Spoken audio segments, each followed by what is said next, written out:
শিক্ষার্থীরা আসসালামু আলাইকুম। এই করোনার দুর্যোগের সময় তোমরা সবাই কেমন আছো? তোমরা অবশ্যই সবাই বাসায় থাকবা, বাইরে বের হবো না।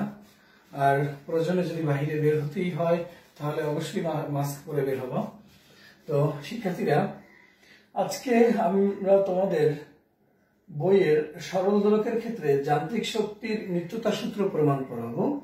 তোমরা জানো যে একাদশ শ্রেণীর 3টা অধ্যায়ে সরল দোলকের গাণিতিক সমস্যা নিয়ে আলোচনা আছে। তো দেখো, 3টা অধ্যায় কি কি আমরা বলতে পারি? কাজ, শক্তি, ক্ষমতা, তারপরে মহাকর্ষ এবং পর্যায়ভিত্তিক গতি। এই 3টা অধ্যায়ের মধ্যেই সরল দোলকের গাণিতিক সমস্যা আছে। আবার পরীক্ষায়ও তোমাদের সরল দোলকের অঙ্ক আসে।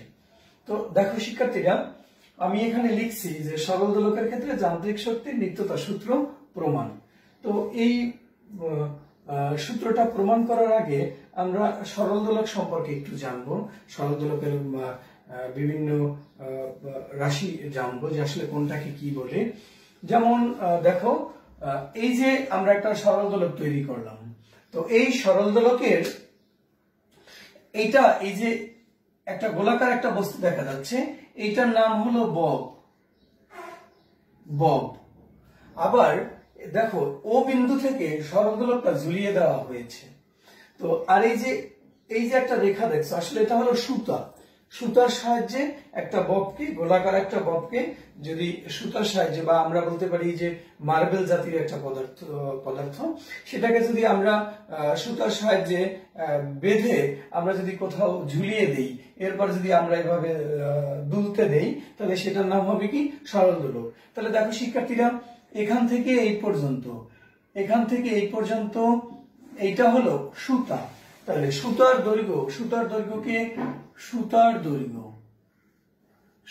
দৈর্ঘ্যকে এল দিয়ে প্রকাশ করা হয়, স্মল এল। আর এই যে এইটা হলো বব। দেখো, এই যে একটা বিন্দু দেওয়া, বিন্দু থেকে এই পরিধি পর্যন্ত দূরত্ব হলো ববের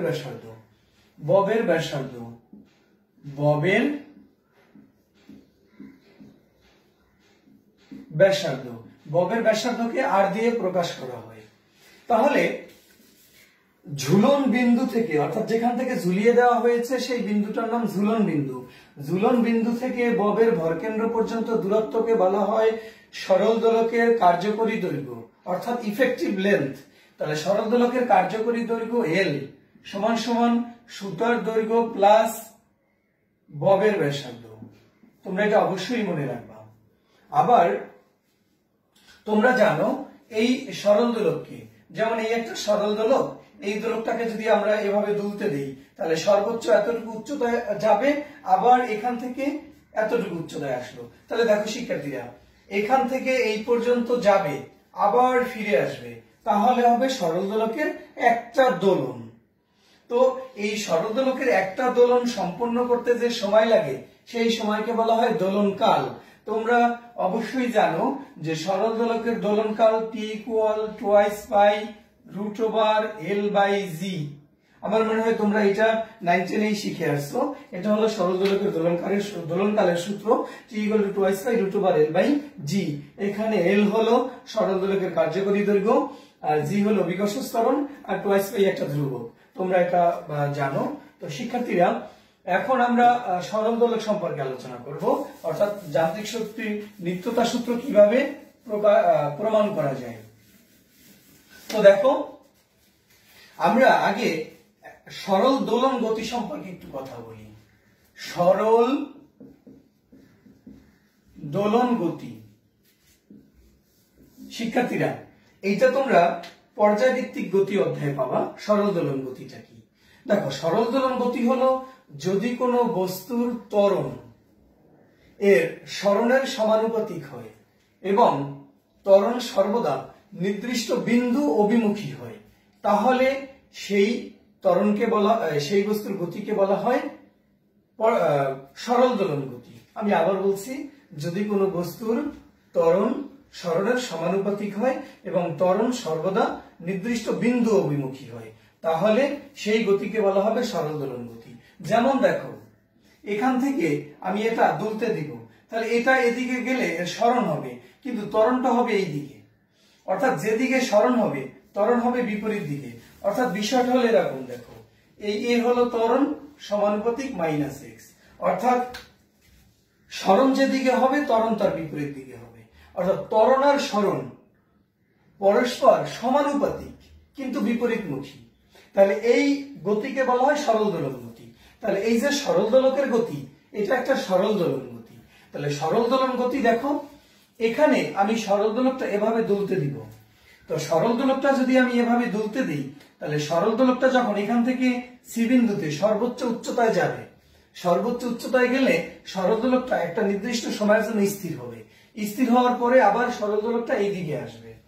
এখন তোমাদের কাছে প্রশ্ন থাকতে পারে যে সরল দোলক এদিকে যত যাবে এই দোলনের অর্থাৎ এই ববের বেগ বা গতি ধীরে ধীরে হ্রাস পাবে। হ্রাস পেতে পেতে সি বিন্দুতে এসে বেগ 0 হয়ে যাবে। আসলে এর কারণটা কি? এর কারণ হলো, আমরা বলতে পারি, দেখো শিক্ষার্থীরা, আমরা এখানে বললাম a সমানুপাতিক -x বা a সমান সমান -kx। তাহলে দেখো শিক্ষার্থীরা, এই সরণ যেদিকে হয় ত্বরণ তার বিপরীত দিকে হবে। তাহলে দেখো, সরণ যদি এই দিকে হয় তাহলে ত্বরণ হবে এই দিকে। অর্থাৎ সরণ যত বাড়বে ত্বরণ তত বাড়বে, কিন্তু সরণটা যেদিকে হবে ত্বরণ বাড়বে তার বিপরীত দিকে, অর্থাৎ ত্বরণটা নেগেটিভ দিকে বাড়বে। তাহলে ত্বরণ যদি নেগেটিভ হয় তাহলে শিক্ষার্থীরা বেগের মান ধীরে ধীরে হ্রাস পাবে। তাহলে দেখো এই দিকে যত সরণ হবে আস্তে আস্তে এদিকে যাবে, ত্বরণটা হবে বিপরীত দিকে। তো ত্বরণ যত বিপরীত দিকে হবে তত বেগের মান হ্রাস পেতে পেতে সি বিন্দুতে এসে বেগের মান 0 হয়ে যাবে। আবার সি বিন্দুতে বেগের মান 0 হওয়ার পরে আবার যখন এই দিকে আসবে, তাহলে দেখো শিক্ষার্থীরা, এ হলো সাম্যাবস্থান, মানে এখানে সরণের মান 0। তাহলে দেখো সি থেকে যখন এ এর দিকে আসবে তখন সরণের মান ধীরে ধীরে হ্রাস পাবে। সরণের মান যদি ধীরে ধীরে হ্রাস পায় তাহলে ত্বরণের মানও কি হ্রাস পাবে। হ্রাস পেতে পেতে সরণ এ বিন্দুতে যখন আসবে তখন সরণ হয়ে যাবে 0, এ বিন্দুতে যখন আসবে তখন ত্বরণও কি হবে, 0 হবে। তাহলে ত্বরণ যদি 0 হয় অর্থাৎ নেগেটিভ দিকে ত্বরণ 0, তাহলে ত্বরণ যদি 0 হয় তাহলে দেখো শিক্ষার্থীরা এদিকে যত আসবে সরণ ধীরে ধীরে হ্রাস পাবে, কিন্তু ত্বরণও কি ধীরে ধীরে হ্রাস পেতে পেতে ত্বরণটা 0 হয়ে যাবে। তাহলে নেগেটিভ ত্বরণ যদি 0 হয় তাহলে বেগের মান হবে সর্বোচ্চ। তার কারণ কি, ত্বরণ ধীরে ধীরে হ্রাস পেতে পেতে অর্থাৎ ত্বরণ যখন হ্রাস পাবে অর্থাৎ নেগেটিভ ত্বরণ, তাহলে নেগেটিভ ত্বরণ যখন হ্রাস পাবে ধীরে ধীরে বেগ বাড়বে। বেগ বৃদ্ধি পেতে পেতে এই অবস্থানে যখন আসবে তখন বেগের মান হবে সর্বোচ্চ। তাহলে দেখো শিক্ষার্থীরা, এই যে সি অবস্থানে ই কে অর্থাৎ গতিশক্তি হয়ে গেল কি 0, কারণ এখানে স্থির থাকবে। আর বিভব শক্তি হলো ইপি সর্বোচ্চ। কেন বিভব শক্তি সর্বোচ্চ? দেখো বস্তুটা যখন সি বিন্দুতে আসবে তখন বস্তুটার উচ্চতা হবে এতটুকু, এখানে উচ্চতা 0, সাম্যাবস্থান। তো যখন সি বিন্দুতে যাবে তখন উচ্চতা সর্বোচ্চ এতটুকু হবে। তো এই কারণে এখানে ইপি হবে কি, মানে বিভব শক্তি হবে সর্বোচ্চ, অর্থাৎ বিভব শক্তি এখানে সর্বোচ্চ। আবার এখানে বিভব শক্তি 0, ইপি 0। কেন ইপি 0? এখানে উচ্চতা 0। আবার এখানে বেগ সর্বোচ্চ, এই কারণে এখানে গতিশক্তি সর্বোচ্চ। তাহলে দেখো শিক্ষার্থীরা, এখানে ইপি আর ইকের যোগফল আর এখানে ইপি আর ইকের যোগফল সমান। অর্থাৎ আমরা বলতে পারি সরল দোলকটা যখন দুলতে থাকে তখন প্রতিনিয়ত তখন শক্তির রূপান্তর ঘটে, কিন্তু প্রতিনিয়ত শক্তির রূপান্তর ঘটলেও সরল দোলকের ক্ষেত্রে প্রতি মুহূর্তে বিভব শক্তি আর গতিশক্তির যোগফল সর্বদা সমান থাকে, অর্থাৎ শক্তি সংরক্ষিত থাকে। আর শক্তি সংরক্ষিত থাকে মানেই কি, সেটাই কি যান্ত্রিক শক্তির নিত্যতা সূত্র। তো দেখো শিক্ষার্থীরা, আমরা এটা এইভাবে প্রমাণ করতে পারি। তারপরে আমরা অন্যভাবে তোমাদের এটা প্রমাণ করে আমি দেখাবো যে কিভাবে সরল দোলকের ক্ষেত্রে যান্ত্রিক শক্তির নিত্যতা সূত্র মেনে চলে। দেখো আমরা এটা অন্যভাবে এখন দেখাচ্ছি শিক্ষার্থীরা। এটা হলো ঝুলন বিন্দু। তো সরল দোলকটা যখন দুলতে থাকবে তখন এ বিন্দু থেকে যখন সি বিন্দুতে আসবে, সি বিন্দুতে এসে একটা নির্দিষ্ট সময়ের জন্য স্থির হয়, আবার এইদিকে আসবে, এদিকে এই পর্যন্ত চলে আসবে, আবার এইদিকে যাবে। তো এখন সি বিন্দুতে যখন থাকবে আমরা বুঝতেই পারতেছি সি বিন্দুতে এসে স্থির হয়, আবার এইদিকে আসে। তাহলে সি বিন্দুতে এসে যখন স্থির হয় তাহলে এখানে কোনো বেগ থাকে না। তাহলে বেগ না থাকলে এখানে সি বিন্দুতে গতিশক্তি ই কে সমান 0। কেন 0 শিক্ষার্থীরা তোমরা জানো, ই কে হলো হাফ এম বি স্কয়ার। এই যে এম, এমটা হলো ববের ভর, এই ববের ভর এম। তো এখন হাফ ইন্টু এম, বি এর মান 0। তাহলে দেখো শিক্ষার্থীরা এখানে ই কে কত হয়ে গেল 0। আর ইপি হলো বিভব শক্তি, সেটা তোমরা জানো। ইপি বিভব শক্তি হলো mgh, এটা তোমরা জানো বিভব শক্তি mgh। তাহলে এখানে এইচটা কি দেখো শিক্ষার্থীরা, mg ইনটু এইটা যখন এখান থেকে এই সি বিন্দুতে গেল তখন তার উচ্চতাটা কত হয় দেখো তো। এখানে একটা বিন্দু দাও এম। তো দেখো শিক্ষার্থীরা এই এ এম অর্থাৎ উচ্চতা হয় এতটুকু, এ থেকে এম অর্থাৎ এই এতটুকু, এইটাই হলো এইচ। তাহলে mg ইনটু এ এম, এইটাই হলো সি বিন্দুতে বিভব শক্তি। তাহলে সি বিন্দুতে মোট শক্তি কত? মোট শক্তি ইপি, মোট শক্তি ই সমান কত?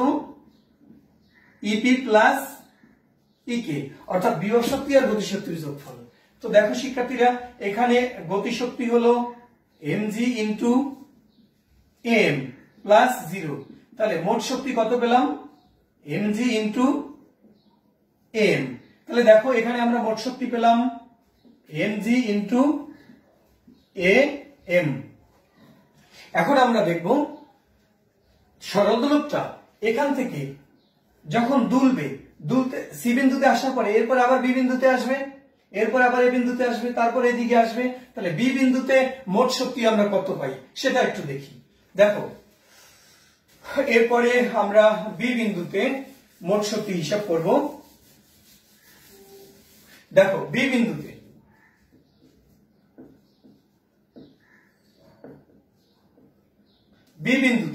শিক্ষার্থীরা বি বিন্দুতে গতি শক্তিও থাকবে, বিভব শক্তিও থাকবে। কেন বিভব শক্তি গতি শক্তি থাকবে? এই বস্তুটার অর্থাৎ বক্রটা যখন বি বিন্দুতে থাকবে তখন এটা গতিশীল অবস্থায় থাকবে, অর্থাৎ তখন তো এটা এদিকে আসতেছে।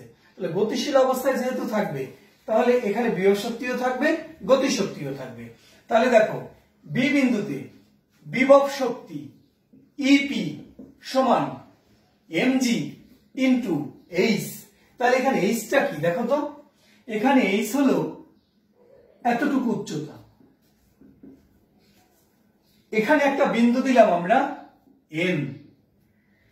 যখন বি বিন্দুতে থাকবে তখন সাম্যাবস্থান থেকে এতটুকু উচ্চতায় থাকবে, এই উচ্চতাটা হলো এম।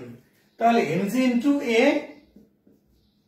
এম তোমরা এভাবে করবা।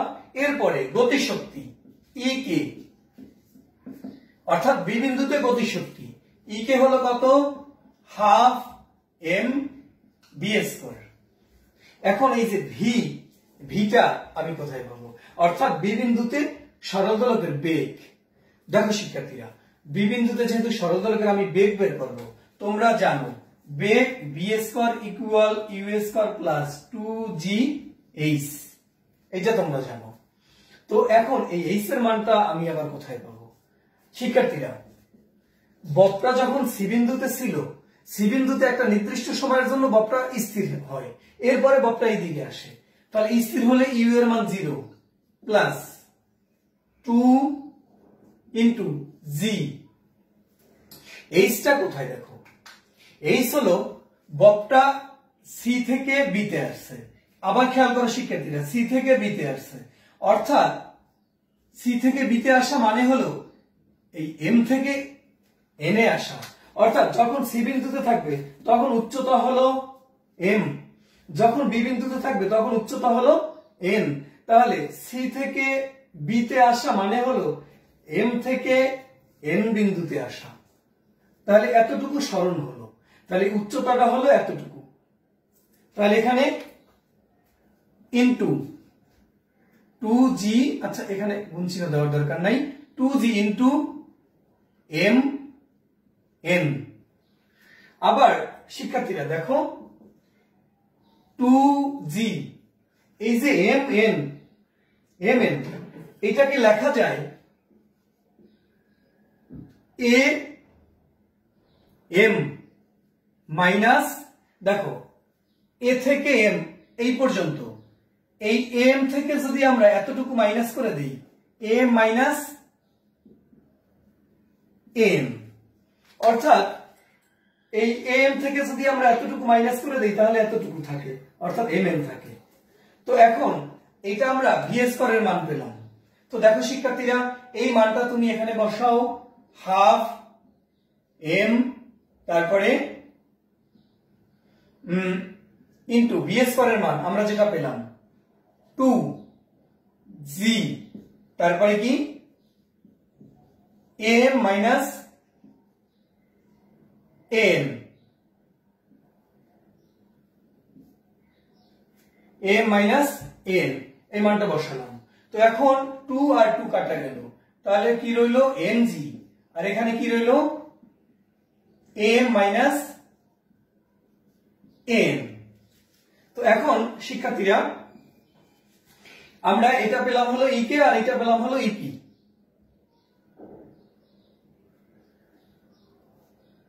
তো ইকে আর ইপি এই দুটোর যোগফল হলো বি বিন্দুতে মোট শক্তি। তাহলে এখন তুমি বি বিন্দুতে মোট শক্তি হিসাব করো, ই সমান ইপি প্লাস ইকে, ইপির মান কত লেখো MG into N plus MG into M minus N, অর্থাৎ এইটা। তো দেখো MG into N plus MG into M, M প্লাসে মাইনাসে মাইনাস এমজি ইন্টু এন। তো এই এমজি ইন্টু এন আর এটা কাটা গেল, তাহলে কি রইলো এমজি ইন্টু এম। তো দেখো এই জায়গায় সি বিন্দুতে আমরা যে মোট শক্তি পেয়েছিলাম এমজি ইন্টু এম, ঠিক বি বিন্দুতে আমরা ঠিক একই পরিমাণ শক্তি পেলাম এমজি ইন্টু এম। আচ্ছা লিখলাম এখানে বি বিন্দুতে শক্তিও পেলাম এমজি ইন্টু এম। আচ্ছা এরপরে আমরা দেখব এই যে এ বিন্দুতে মোট শক্তি একই আসে কিনা। তাহলে শিক্ষার্থীরা তোমরা দেখো মোট শক্তি একই আসে কিনা আমরা আবার একটু দেখব। যখন এ বিন্দুতে আসবে এখানে কোনো উচ্চতা নাই, অর্থাৎ সাম্যাবস্থায় আসছে, সাম্যাবস্থানে, সাম্যাবস্থানে উচ্চতা না থাকলে এখানে ইপি এর মান 0, কারণ এখানে উচ্চতা তোমরা জানো ইপি মানে এমজিএইচ, এইচ যেহেতু 0 তার মানে এখানে ইপি 0। তাহলে এ বিন্দুতে, অর্থাৎ এ বিন্দুতে ইপি 0, তাহলে এ বিন্দুতে ইকে কত, ইকে হলো হাফ এম বি স্কয়ার, আবার হাফ এম তোমরা জানো বি স্কয়ার মানে হলো ইউ স্কয়ার প্লাস 2gh। তাহলে দেখো শিক্ষার্থীরা হাফ এম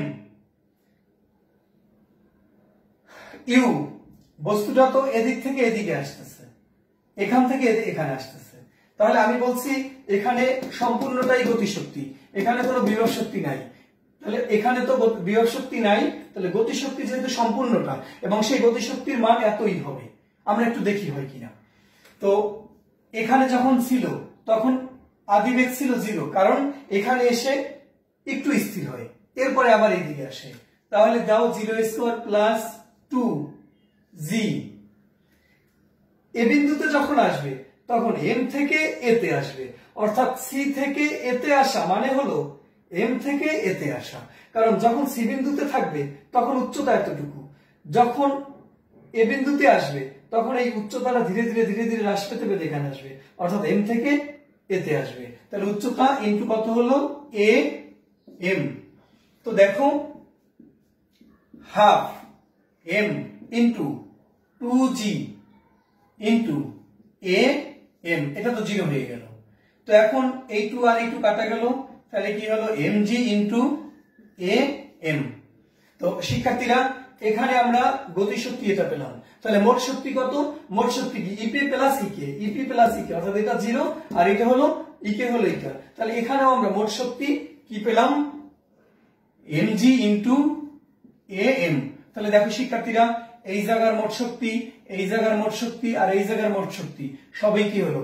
সমান হলো। তাহলে অনুরূপ ভাবে আমরা দেখাতে পারি এদিকে যদি সরল দোলকটা আবার অঙ্কন করা হয়, সকল বিন্দুতে সরল দোলকের একই পরিমাণ শক্তি হবে, অর্থাৎ বিভব শক্তি আর গতি শক্তি সর্বদা সমান হবে, সর্বদা ধ্রুব হবে। অতএব আমরা বলতে পারি সরল দোলকের ক্ষেত্রে যান্ত্রিক শক্তির নিত্যতা সূত্র সরল দোলক মেনে চলে, বা সরল দোলকের ক্ষেত্রে যান্ত্রিক শক্তির নিত্যতা সূত্র খাটে, আমরা এভাবে বলতে পারি।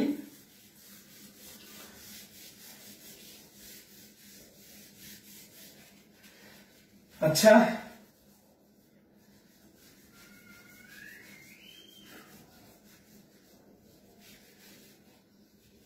শিক্ষার্থীরা তোমাদের আরেকটা বিষয় আমি একটু দেখাবো। এই যে সরল দোলক অনবরত দুলতে থাকে, আসলে সরল দোলকটা একবার আমি একটু সরল দোলকটা এভাবে একটা ধাক্কা দিয়ে সরল দোলকটা আমি দুলতে দিলাম। এখন এই যে সরল দোলক অনবরত দুলতে থাকবে, আসলে সরল দোলকটা এই দোলার জন্য শক্তিটা কোথা থেকে পায় আমি একটু দেখাচ্ছি। দেখো শিক্ষার্থীরা, আমরা এটা একটা সরল দোলক আঁকতে পারি। সরল দোলকটা এখানে আসলো। তোমরা তো জানো যে সরল দোলকের এইটা হলো সুতো। এখন এই যে সরল দোলকটা যখন এখানে আসবে, সুতোটা এই দিকে অর্থাৎ এই ঝুলন বিন্দুর দিকে সুতোটা টান টান অবস্থায় থাকবে। তাহলে দেখো এইটা এই যে সরল দোলক, এই সরল দোলকের যে নিচের দিকে তোর ওজন কাজ করে, ওজনটা কত? mg। তাহলে এখানে ওজন কত? mg, এবং এই ওজনটা সর্বদা নিচের দিকে ক্রিয়া করে mg। এখন এই যে ওজনটা যখন এই মনে করো এটা হলো এ বিন্দু আর এটা হলো সি বিন্দু, ওজনটা যখন সি বিন্দুতে আসবে তখন ওজনটা নিচের দিকে সরাসরি ক্রিয়া করবে। কিন্তু এই ওজনটাকে দুইটা উপাংশে ভাগ করা যায়, এই দুইটা উপাংশের দুইটা কাজ। দেখো সেই উপাংশ দুটা কি? আমরা এখান থেকে একটা রেখা টানি, এই বরাবর টানি। তো দেখো শিক্ষার্থীরা, এখানে যদি কোণের মান থিটা হয়, তাহলে এই কোণ আর এই কোণ অনুরূপ কোণ, তাহলে এখানেও কোণের মান থিটা। তাহলে আমরা এই বিন্দু থেকে এখানে একটা লম্ব অঙ্কন করি।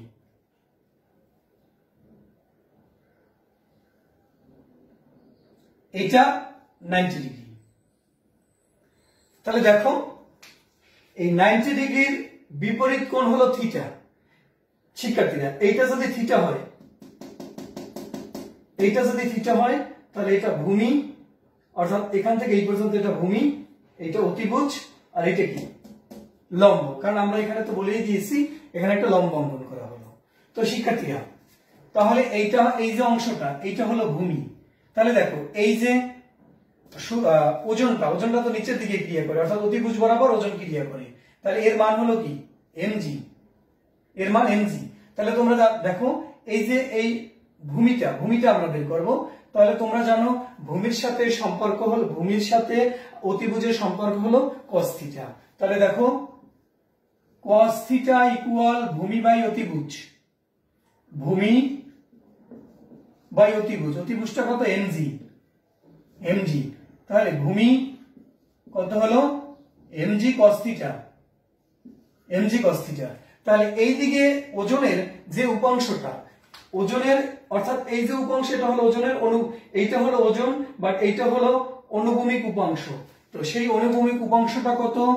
mg cos theta. শিক্ষার্থীরা, এটা যদি mg cos থিটা হয় তাহলে ওজনের উলম্ব উপাংশ হবে এই বরাবর।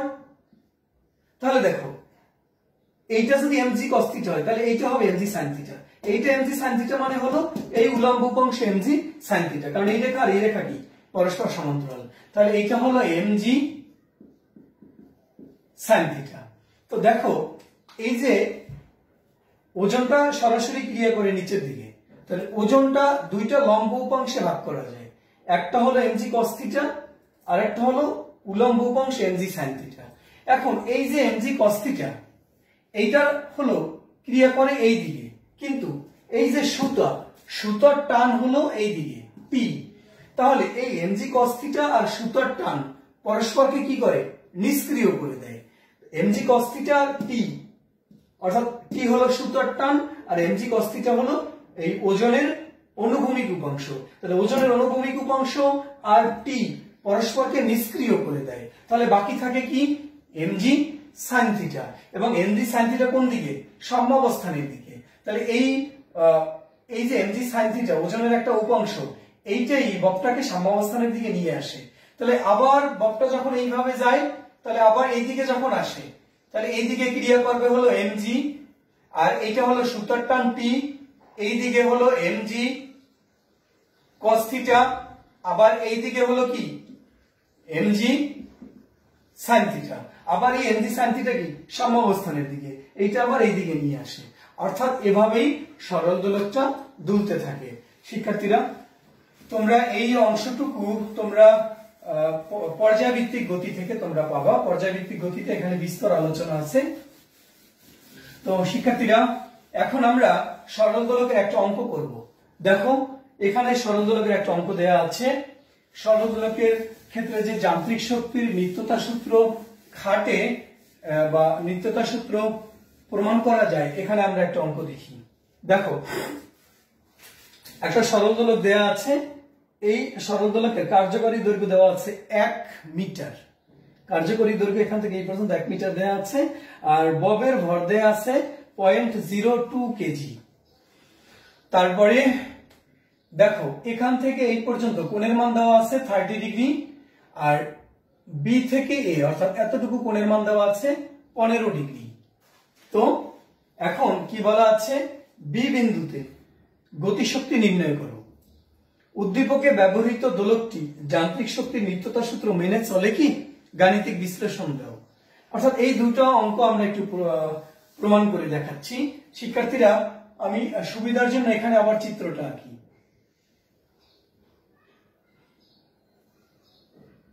একটু বড় করেই আঁকি।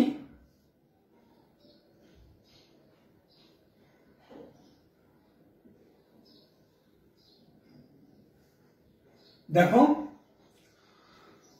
তোমরা অবশ্যই জানো এটা সুতা, এটা সুতা, এটাও সুতা, অর্থাৎ দোলকটাই তো এদিকে যায়। তো এখান থেকে এই পর্যন্ত যদি 1 মিটার হয়, এখান থেকে এই পর্যন্ত 1 মিটার, এখান থেকে এই পর্যন্ত 1 মিটার। তো এখন আমরা বি বিন্দুতে গতিশক্তি, তোমরা জানো গতিশক্তি ই কে হাফ এম বি স্কয়ার, এই তো গতিশক্তির সূত্র। তো এখানে এম এর মান দেওয়া আছে, বাট ভি এর মানটা আমাদের বের করে নিতে হবে। ভি এর মানটা বের করা একটু ঝামেলা আছে। দেখো শিক্ষার্থীরা, এখান থেকে এই পর্যন্ত হলো 30 ডিগ্রি। তো ববটা যখন এখানে থাকবে তখনই সাম্যাবস্থান থেকে ববের উচ্চতা হলো এতটুকু হলো ববের উচ্চতা। তো সেই উচ্চতাটা বের করতে হবে, এরপরে আমাদের অঙ্কটা করতে হবে। দেখো শিক্ষার্থীরা, এইটা হলো 30 ডিগ্রি, অর্থাৎ এখান থেকে এই পর্যন্ত। আবার এখান থেকে এই পর্যন্ত এটা হলো 1 মিটার, অর্থাৎ এখান থেকে এই পর্যন্ত 1 মিটার। আর এখান থেকে আমি একটা লম্ব অঙ্কন করি, সেই লম্ব এটা হলো তাহলে 90 ডিগ্রি, অর্থাৎ এইরকম। দেখো এইরকম হলো, এইটা হলো 1 মিটার, এটা হলো 90 ডিগ্রি, আর এই কোণটা হলো 30 ডিগ্রি। তো যদি 30 ডিগ্রি হয় তাহলে এতটুকু কত দেখো, তাহলে দেখো এইটা হলো সূক্ষ্মকোণ, সূক্ষ্মকোণের বিপরীত বাহু কি, এইটা হলো লম্ব আর এইটা হলো অতিভুজ, তাহলে এইটা কি ভূমি। তাহলে তোমরা জানো ভূমির সাথে অতিভুজের সম্পর্ক কি cos থিটা, তাহলে cos থিটা ইকুয়াল ভূমি বাই অতিভুজ। এখানে একটা বিন্দু দাও m, আর এখানে ছিল a, এখানে ছিল o, তাহলে ভূমি কত, ভূমি বাই অতিভুজ OM, আর অতিভুজ কোনটা, এটা ছিল C, OC, তাহলে OM বাই OC, OM সমান OC cos 30 ডিগ্রি। তাহলে OC এর মানটা কত, OC অর্থাৎ এইটার মান হলো 1, কারণ তোমরা জানো যে ইফেক্টিভ লেন্থ হলো 1 মিটার। তারপরে cos 30 ডিগ্রির মান কত, √3/2, তাহলে দেখো 0.866 মিটার। তাহলে এখান থেকে এই পর্যন্ত পেলাম আমরা, এটা হলো 0.866 মিটার। আবার শিক্ষার্থীরা এইটা যেভাবে বের করলাম, বস্তুটা যখন বি বিন্দুতে আসবে অর্থাৎ বক্রতা যখন বি বিন্দুতে আসবে তখন উচ্চতা হলো এতটুকু। তোমরা জানো এখানে কোণের মান 15 ডিগ্রি, তাহলে তুমি এখন এটা মুছে দাও, এটাকে মুছে দিলাম শিক্ষার্থীরা। এখানে কোণের মান এখন কত হয়ে গেল, 15 ডিগ্রি। তো কোণের মান যেহেতু 15 ডিগ্রি হলো, আমরা ঠিক এইভাবেই মানটা বের করি। এইটা 15 ডিগ্রি, 15 ডিগ্রি। তো এখন এইটা হলো বি বিন্দু। শিক্ষার্থীরা এই বিন্দুটা এম ছিল, আমরা এম বিন্দুটা দিয়ে দিই, আর এইটা তাই আমরা এন বিন্দু। তাহলে এখন আমরা দেখব ও এন কতটুকু। আমরা এইটা তো পেলাম হলো 0.866 মিটার ও এম, কিন্তু ও এন কত। তো দেখো এইটা এখান থেকে আমরা একটা লম্ব টানলাম, তাহলে ঠিক একই রকম cos থিটা, একই রকম সম্পর্ক কি, cos থিটা ইকুয়াল ভূমি বাই অতিভুজ। তাহলে ভূমিটা হলো এখানে ও এন আর অতিভুজটা হলো ও বি। তাহলে ও এন কত, ও এন হলো ও বি cos থিটার মান হলো 15 ডিগ্রি। তাহলে ও বি এর মান হলো 1 মিটার, কারণ এখান থেকে এই পর্যন্ত সুতার দৈর্ঘ্য, অর্থাৎ সুতার দৈর্ঘ্য আর ববের ব্যাসার্ধ মোট হলো কার্যকরী দৈর্ঘ্য। তাহলে ও বি হলো 1 ইন্টু cos 15 ডিগ্রির মানটা, অর্থাৎ এখানে যদি আমরা 1 এর সাথে cos 15 ডিগ্রি গুণ করি তাহলে কি হয়,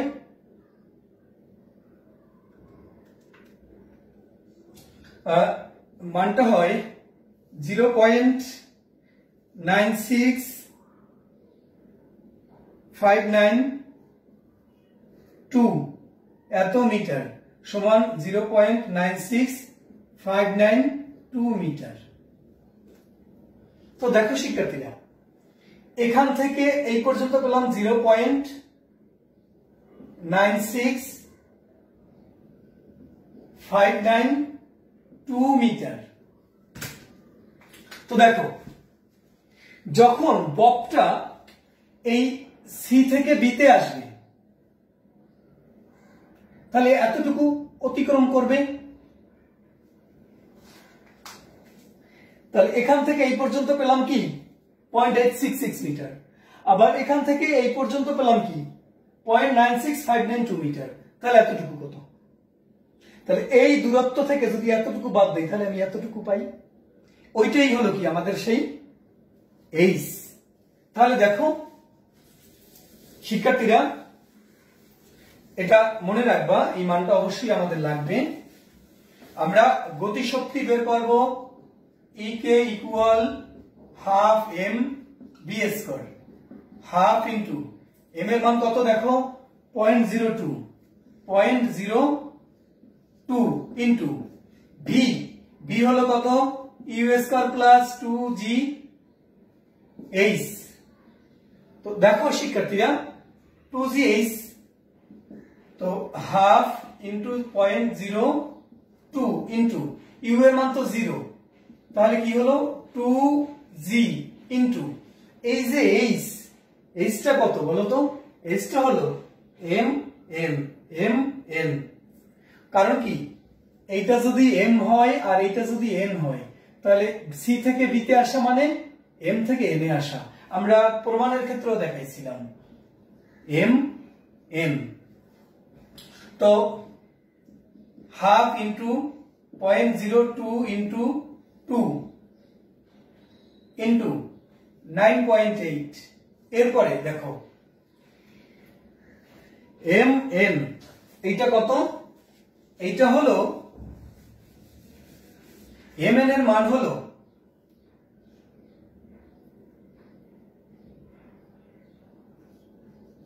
ও এন মাইনাস ও থেকে এন মাইনাস ও এম। তো এই 2 আর এই 2 কাটা গেল, রইল কি 0.02 ইন্টু 9.8 মাইনাস 0.9659 2 মাইনাস 0.866। তো দেখো শিক্ষার্থীরা কত আসে রেজাল্ট।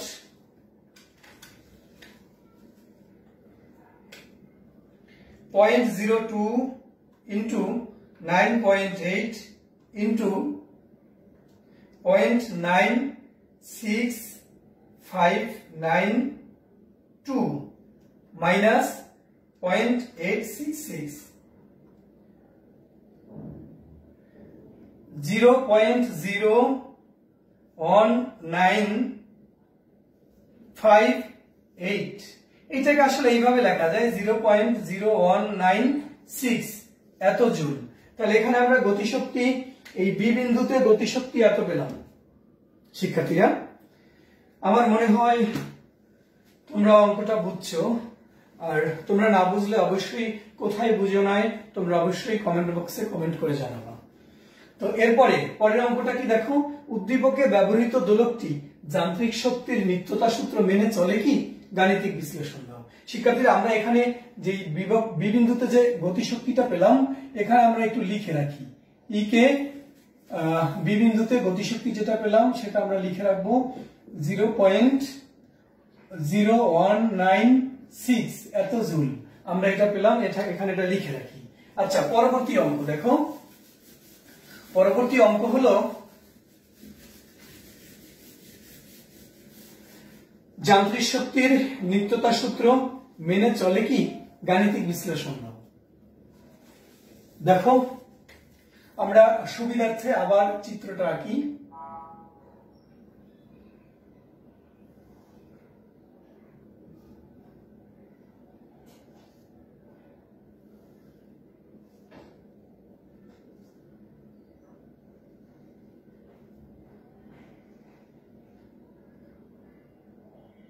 তো এখান থেকে এই পর্যন্ত 1 মিটার, এটা ছিল ও বিন্দু, এইটা এম বিন্দু, এইটা এন বিন্দু, এইটা এ বি সি।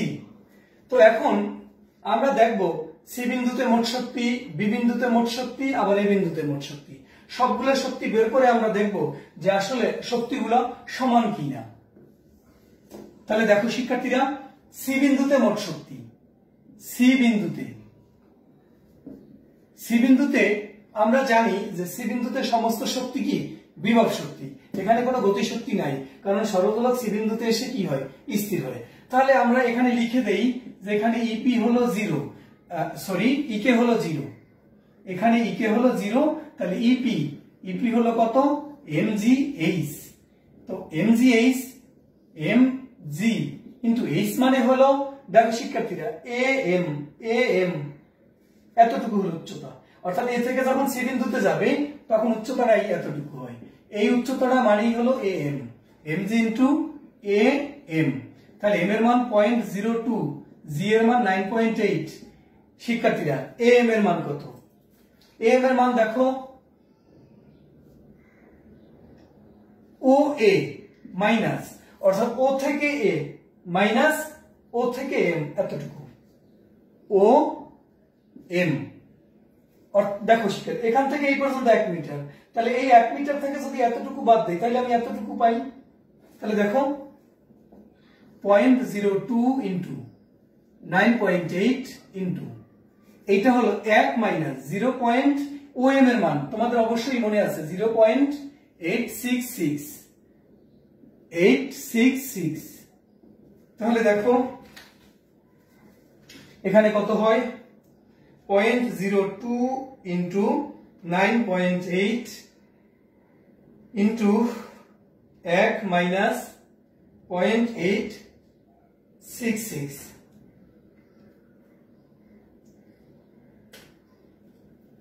0.02624 এত জুল। তাহলে দেখো এখানে সি বিন্দুতে গতিশক্তি 0 আর বিভব শক্তি এত, তাহলে এই দুইটার যোগফল এইটাই হবে। তাহলে সি বিন্দুতে আমরা মোট শক্তি কত পেলাম 0.02624 এত জুল। এখন আমরা দেখব বি বিন্দুতে মোট শক্তি কত। সি বিন্দুটা আমরা বের করে ফেললাম, এখন বি বিন্দুটা বের করব।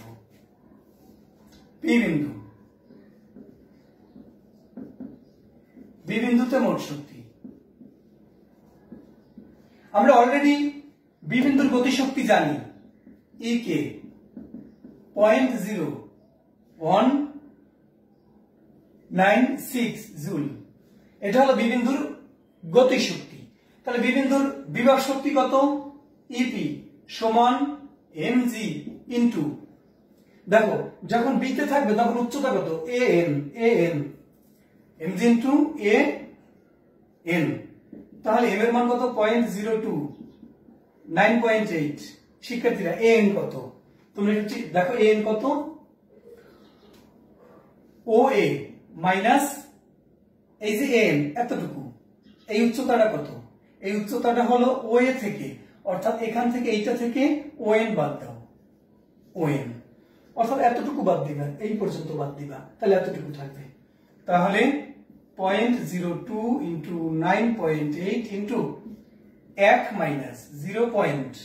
এখানে কত বের হয়েছিল 199 কত যেন বের হয়ে, আচ্ছা আবার একটু ক্যালকুলেটরে বের করে দেখি কত বের হয়েছিল। ও এন এর মানটা বের হয়েছিল 0.96592, তোমাদের মনে আছে অবশ্যই এতটুকু বের হয়েছিল। তো এখন আমরা গুণ করি, দেখো কত হয়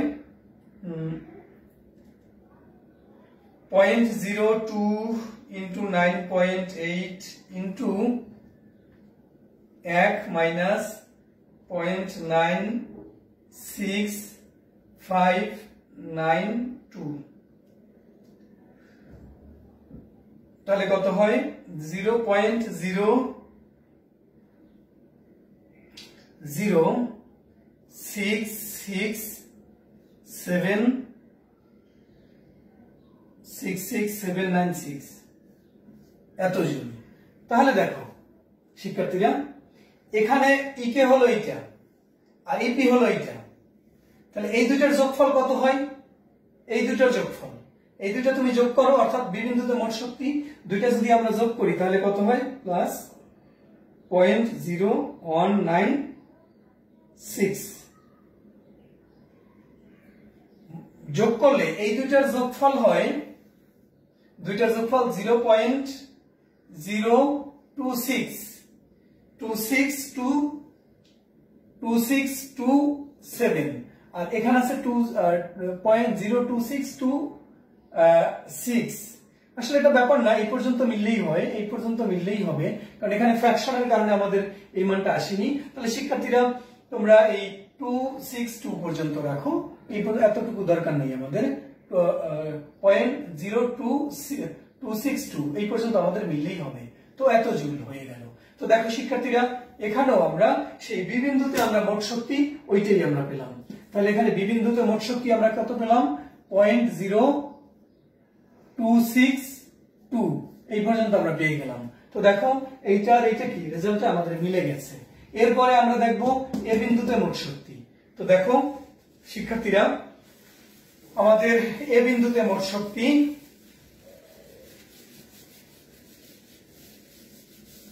এ বিন্দুতে মোট শক্তি, এ বিন্দুতে মোট শক্তি, এ বিন্দুতে কোনো বিভব শক্তি নাই, এখানে ইপি 0 0, তাহলে এখানে ইকে কত, EK half M B square, তো হাফ এম বি স্কয়ার মানে কি দেখো শিক্ষার্থীরা, U square plus 2g H half M, U এর মান 0, এখানে ইউ 0, এখান থেকে যখন এখানে আসবে তখন এখান থেকে এখানে আসা মানে হলো এম থেকে এতে আসা, অর্থাৎ উচ্চতা হলো এইচ, তাহলে কি 2g এইচ এর জায়গা হয়ে গেল এ এম। দেখো সি থেকে এতে আসা মানে এম থেকে এতে আসা, তার মানে কি এম। তো তুমি মান বসাও, হাফ ইন্টু এম এর মান 0.02 ইন্টু 2 ইন্টু 9.8, আর এম এর মান কত, এম এর মান আমরা আগেও বের করেছিলাম, দেখো এম কত, এম হলো অর্থাৎ দেখো এখান থেকে এতটুকু বাদ যাবে এম, অর্থাৎ 1 থেকে এতটুকু বাদ যাবে, তার মানে কি ও এম ও এ মাইনাস ও এম। তো এরপরে আমরা উপরে লিখি শিক্ষার্থীরা, ই কে